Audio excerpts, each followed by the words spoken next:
Thank you, sirs.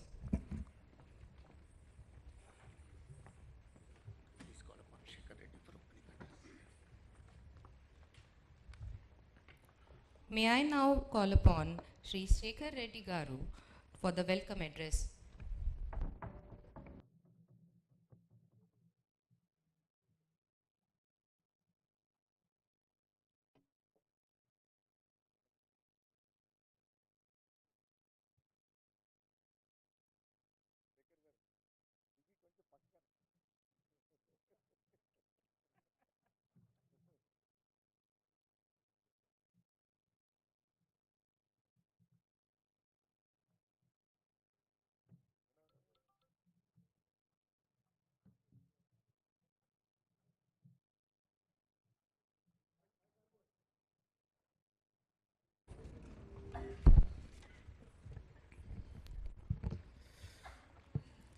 Sri Mallu, Bhatti Vikramarka Garu, Honorable Deputy Chief Minister, Government of Telangana, Sri Kanwar Vikram Singh Ji, Chairman, CAPC, our beloved CP, K. Srinivas Reddy Garu, Commissioner of Police, also the Chairman of the Hyderabad City Security Council, Sri Major General Arshad Chibba, VSP Commandant CDM, Sri Vikram Singh Man, IPS Additional CP Law and Order, is also convener of the SCSC, Sri Mahesh Bhagwatji, IPS, Sri Bharani Kumar, Arol Advisor, SCSC,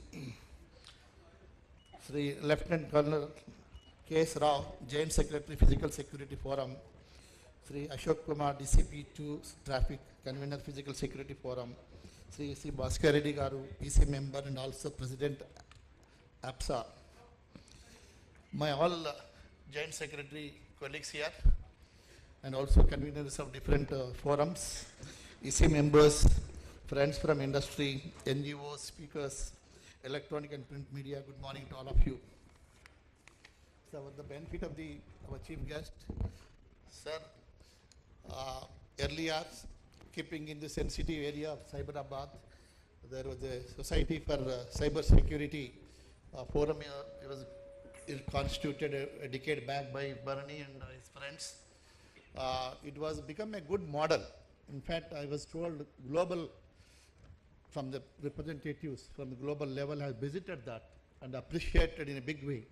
This is one great institution is safeguarding the sensitive area of Hyderabad. And thereafter, the SCSC has come into, sir, and Rachikonda also. There is also Security Council. Sir, here we have, this is a PPP model, sir. It's a society. Purely it's run by the money received by all the members or CSR funds, some donations. And it's a non-profit organization, sir. And there are representatives from government bodies and also industry, sir, from the civic society also. And it is as per the constitution, it is headed by our CP Garu as the chairman, Srinivas Reddy Garu. Under his guidance, we are working, sir. And we have 6 verticals, sir, 6 forums. It is headed by a convener from the police department and one joint secretary from the industry, from the society. So the first forum is, sir, is Cyber Forum, which has in fact in this hall, sir, I witnessed that first program here, that the cyber security, the cyber security forum awareness programs are conducted, sir. About 1 lakh students have been trained on the cyber security threat, and also to ensure digital safety for the citizens and the business, sir. And another program is called under this cyber security, Cyber Squad.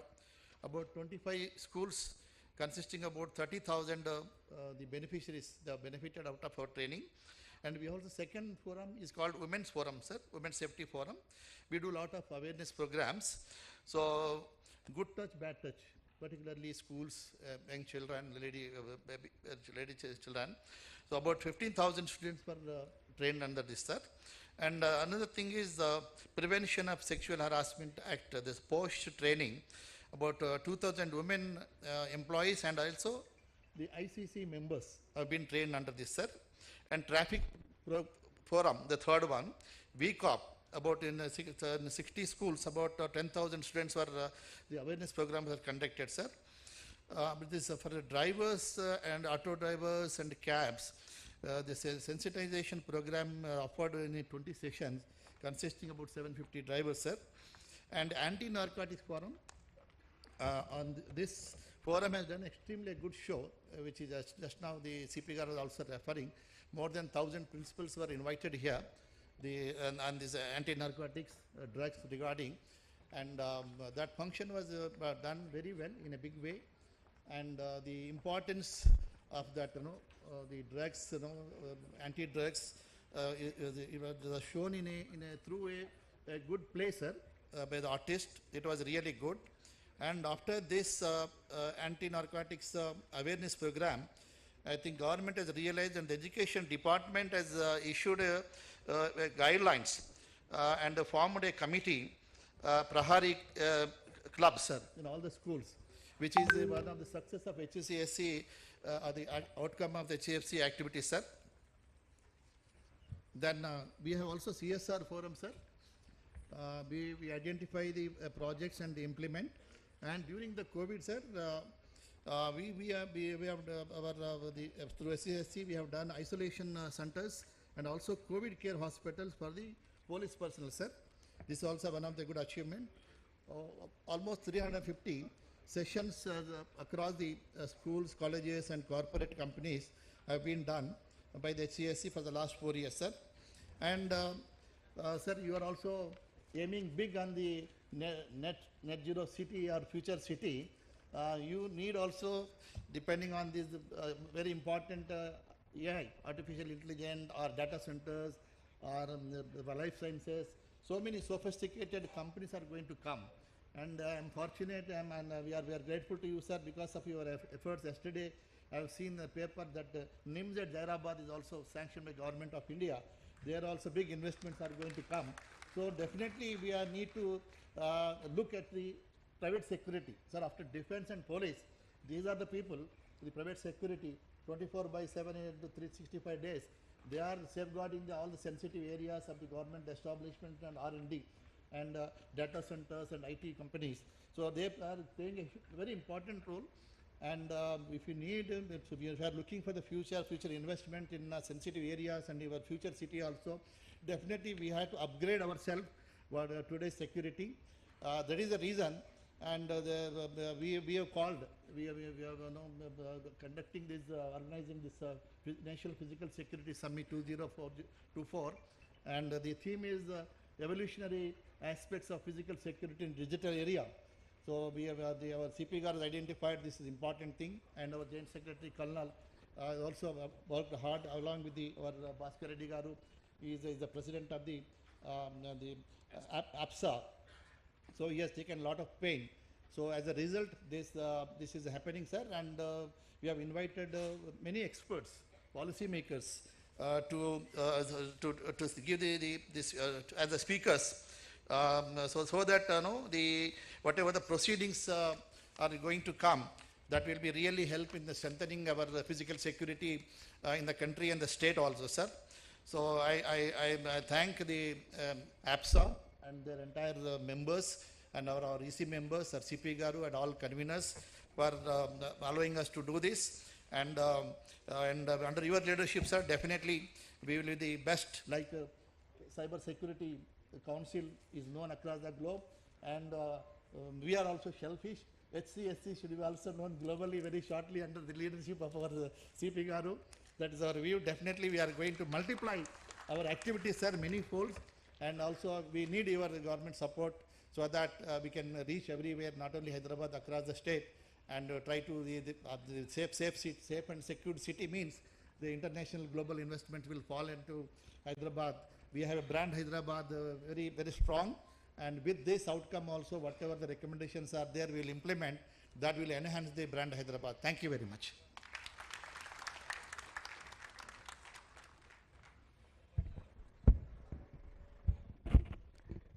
Thank you, Sri Shekar Reddy Garu, for your welcome address. Ladies and gentlemen, I now take the privilege to invite Major General and Dr. Harsh Chibber, Vishisht Seva Medal, to present the keynote address.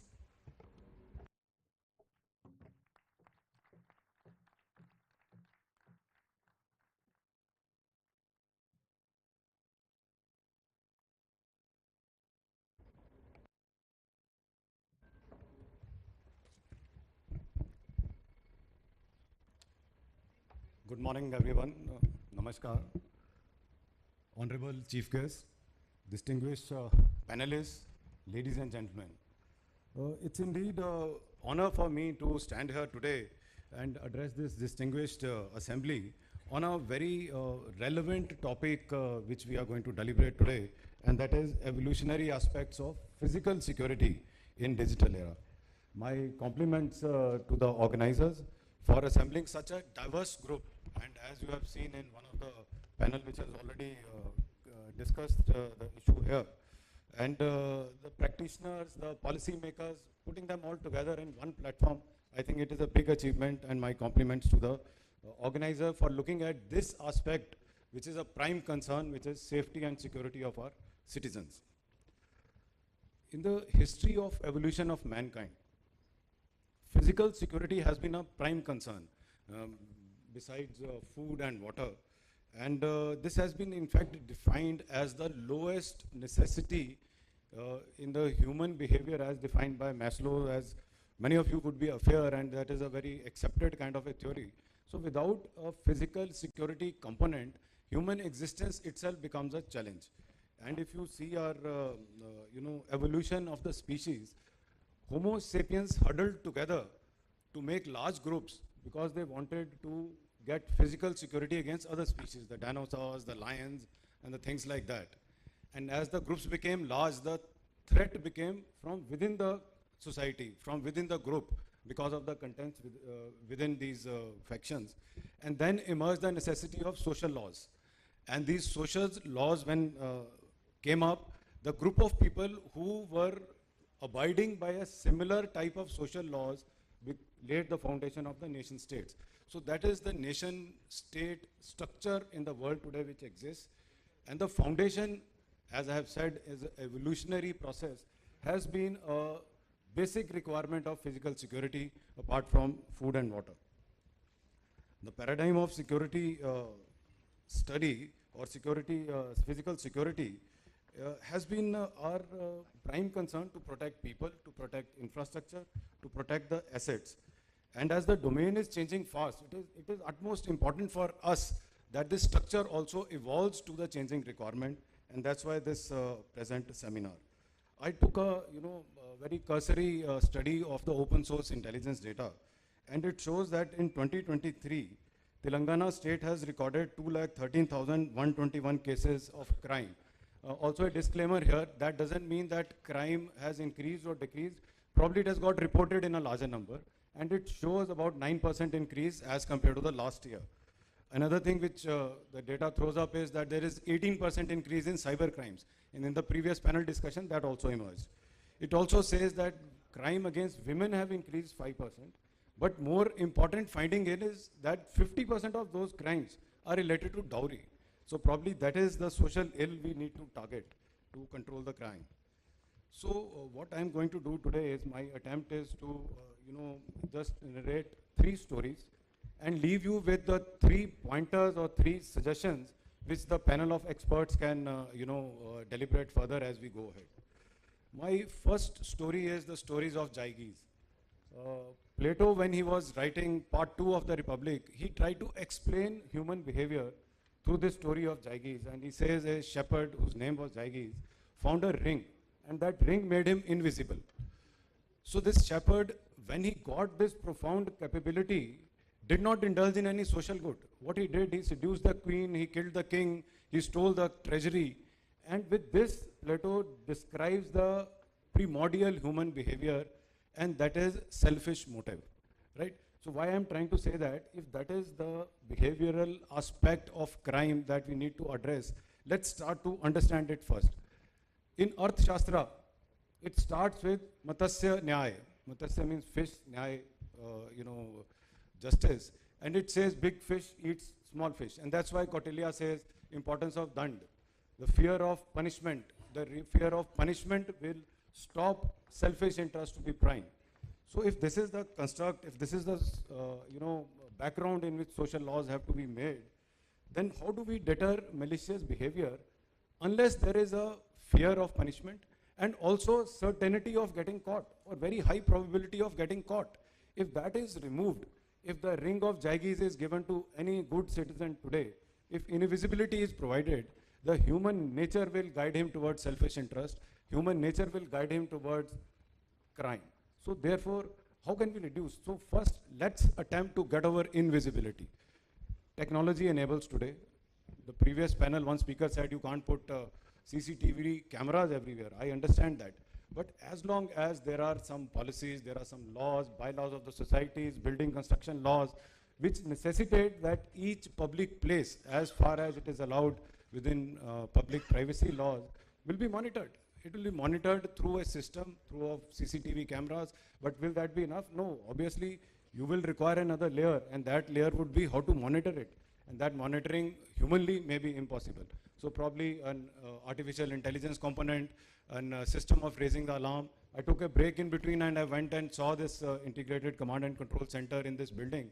And it gives me a lot of confidence. We are on the right path, but that is the way forward. Unless that certainty of getting caught, the fear of punishment is very reliable. The tendency of human nature to deteriorate towards selfish interest and indulge in crime is a very difficult thing to control. Also, you would agree with me, this cannot be done by police alone.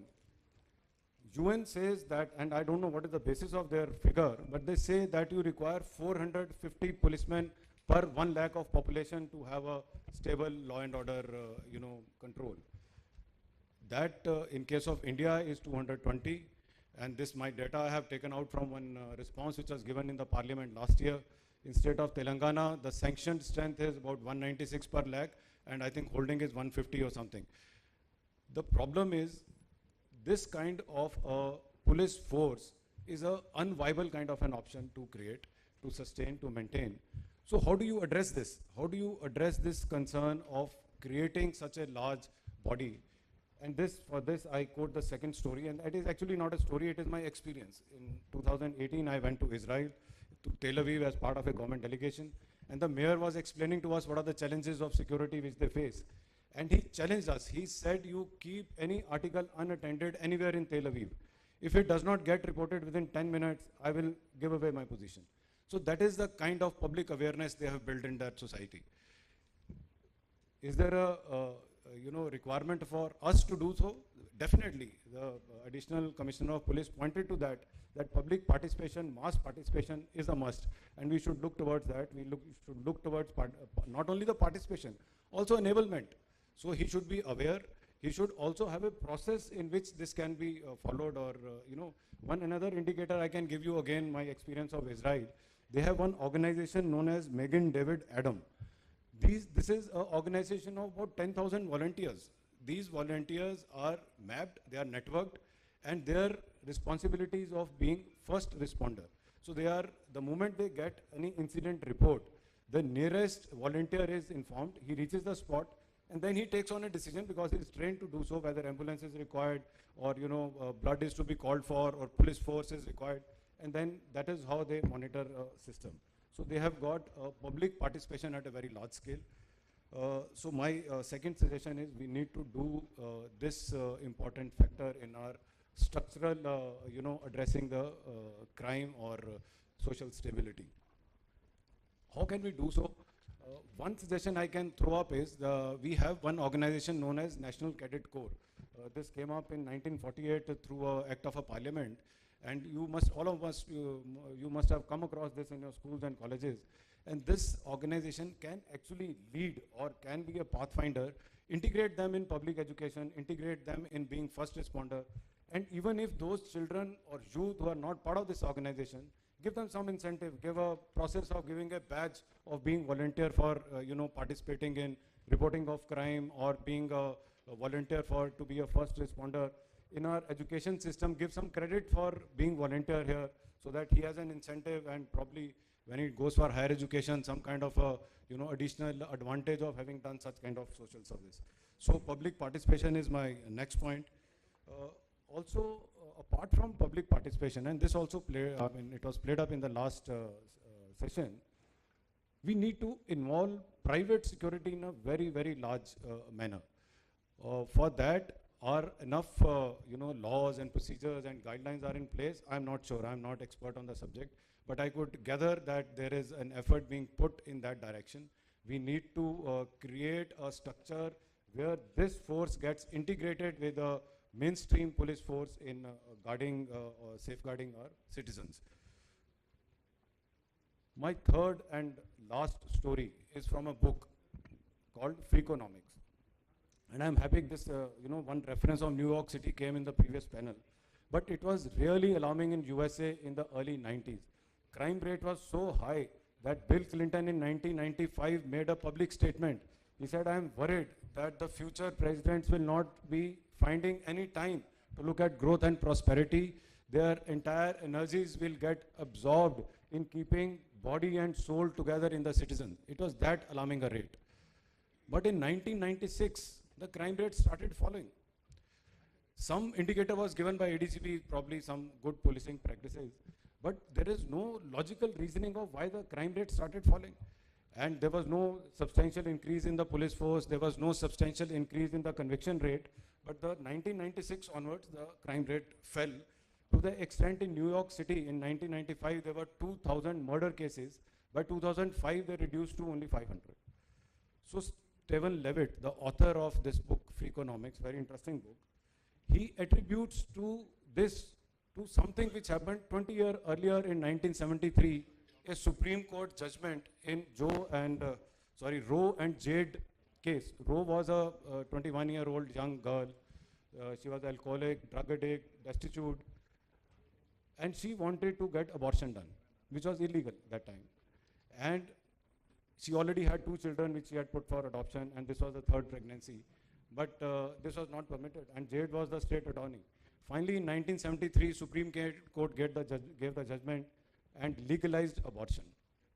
The problem with making anything illegal is that the moment you make it illegal, it becomes expensive. It doesn't mean that the public behavior changes. It is only the rich will still afford. That common example is wherever the dry states are there in our country. It is not that people have stopped drinking. It is available at a higher cost. So it only affects the poor. And similarly, abortion being illegal was directly hitting the poor strata of the society. And because of this, these unwanted children who were seeing violence, who were seeing survival from a very young age, were becoming a pool of criminals when they were getting older. So 1973 judgment reduced in 1995 and thereafter that pool of potential criminals who would have no other option but to do illegal activities just for their survival. So my third and final suggestion is we need to look at the breeding grounds.